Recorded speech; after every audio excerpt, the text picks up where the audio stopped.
m'appelle Jude Senatus et j'occupe présentement la fonction de chargé de mission auprès du nouveau secrétaire d'État en charge des collectivités territoriales pour le ministère de l'Intérieur, des collectivités territoriales et de la Défense nationale.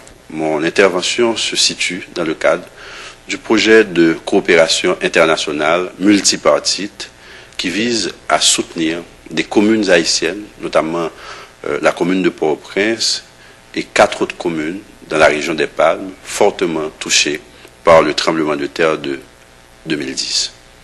12 janvier 2010, ça a été la catastrophe qui a dépassé l'imagination humaine, avec pour dégâts en Haïti à peu près 250 000 morts et une perte matérielle économique évaluée à plus de 7 milliards de dollars.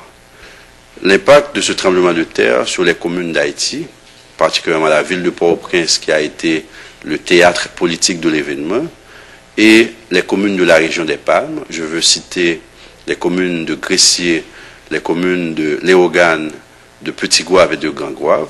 On notera que Léogane a été l'épicentre de ce tremblement de terre. Dans la région des Palmes, les élus se sont organisés en communautés de municipalités, appelées après communautés de municipalités de la région des Palmes. Un mouvement de solidarité a été aussi ressenti au niveau de l'international. Et là, c'est à la dimension de la catastrophe. Et déjà, on a organisé en Martinique la grande conférence des villes et des régions du monde pour la reconstruction d'Haïti. On a fait une importante réunion avec des associations d'élus internationaux, notamment les Cités Unies de France, la Fédération canadienne des municipalités et l'Association des communes néerlandaises, au cours de laquelle on a discuté et obtenu un soutien à la fois aux communes, mais aussi au ministère de l'Intérieur en charge d'accompagner ce processus. Et ce programme dénommé Programme conjoint municipal Haïti-Canada met en relation la ville de Port-au-Prince, les 4 communes de la région des Palmes, Cités Unies de France, l'Association des municipalités néerlandaises, la Fédération canadienne des municipalités et l'Union des municipalités du Québec. Quels ont été donc les objectifs de ce programme? Il s'agissait de renforcer les capacités institutionnelles et techniques de la ville de Port-au-Prince, mais aussi des communes de Gressier, de Grand-Goâve, de Petit-Goâve, de telle sorte qu'elles puissent fournir les services clés de base. Des services liés à l'éducation, à l'aménagement du territoire, gestion de projet, gestion financière, les communications, gestion d'eau, gestion de déchets, en résumé, l'ensemble des services de base qui constituent les éléments d'aménagement d'un cadre de vie aux citoyens et aux citoyennes de ces communes-là. Il s'agissait aussi de permettre aux collectivités territoriales de regagner confiance, de regagner la capacité de gérer leurs ressources, mais d'améliorer leurs relations à la fois avec les ONG qui volaient au secours des populations, mais aussi avec le gouvernement central. Il s'agissait également de fournir un appui à la vie associative au niveau des collectivités territoriales. Et là, le programme entretient d'excellents rapports et apporte aussi un soutien aux fédérations des collectivités territoriales, notamment la Fédération nationale des maires, la FENAM, et la Fédération nationale des CASEC. L'innovation dans ce programme, c'est la création de l'Agence technique des Palmes. L'Agence technique a été une recommandation des ateliers de la conférence de la Martinique où les maires exprimaient très clairement un besoin d'assistance à la maîtrise d'ouvrage. L'Agence technique, c'est un pool de professionnels pluridisciplinaires qui sont là, en plus, aux administrations territoriales. Donc, dans la région des Palmes, il y a la communauté des municipalités qui représentent la plateforme politique et l'agence technique intercommunale qui est le back-office au niveau de la région. La Fédération des CASEC, la Fédération des maires reçoivent un appui, la vie associative est reprise, ils ont un bureau et du travail vraiment est fait pour pouvoir faciliter la démocratie au sein de ces associations-là. Il y a un certain nombre de projets qui sont en construction en matière d'infrastructures publiques et aux Palmes, mais aussi dans la ville de Port-au-Prince. Je voudrais évoquer au passage les bonnes pratiques qui sont liées à la gestion de l'aide. Et je veux parler de l'efficacité de l'aide. Et très vite, je soulignerai que ce projet répond aux attentes même des maires qui sont à la fois acteurs et bénéficiaires du programme. Ce n'est pas un programme qui a été conçu pour eux, mais c'est un programme qui répond à leurs demandes.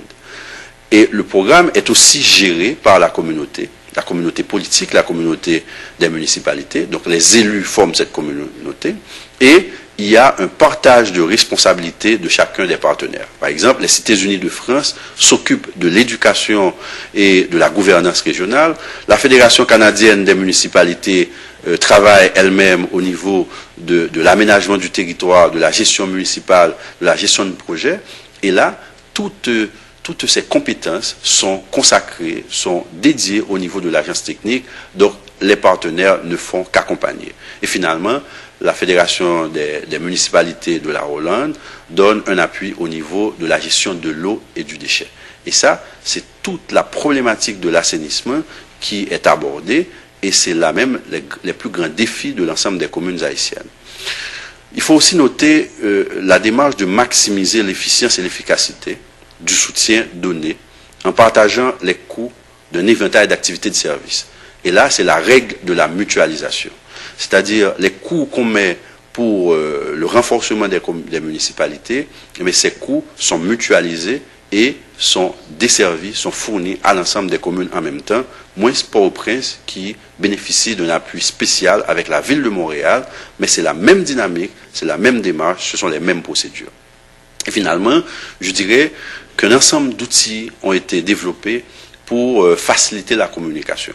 Les réunions périodiques avec les associations, les réunions périodiques avec la communauté, le rapport qui est développé avec l'agence technique de la région des Palmes, et aussi l'appui qu'on donne à cette communauté qui permet que la communauté représente la structure politique et l'agence technique, la structure technique intercommunale, et tout ceci se fait dans une grande coordination impliquant à la fois des partenaires, je parlais les trois CUF, VNG et la Fédération canadienne des municipalités, notamment l'Union des municipalités canadiennes, la ville de Montréal, et la coordination est faite aussi avec les villes, le ministère de l'Intérieur et dans certains cas les ambassades respectives.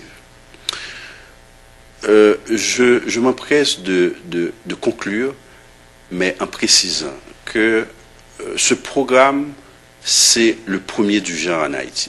C'est un programme avec un ensemble d'idées novatrices qui permettent au ministère de l'Intérieur de systématiser la démarche d'agence technique.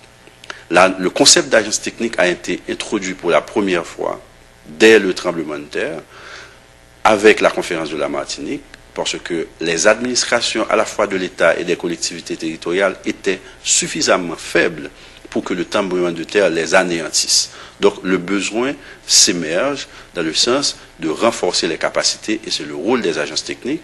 Aujourd'hui, le ministère va développer avec un autre programme, la CIRH, la Commission de la reconstruction, on va développer une dizaine d'agences techniques sur d'autres villes du pays, mais qui sont modelées à partir de l'agence technique de la région des Palmes. La coordination des programmations essentielles est essentielle dans un contexte post-séisme. C'est un dégât, c'est une catastrophe, les dégâts sont énormes, donc il faut mutualiser, il faut coordonner pour éviter des doublons. L'approche localisée fait que les gouvernements locaux sont au centre de la coordination. Et finalement, la plateforme Cités Unies France, VNG et CUF qui a fait cette émergence constitue un bon exemple pour la coopération internationale. Avec la coopération décentralisée, c'est vraiment un élan de solidarité.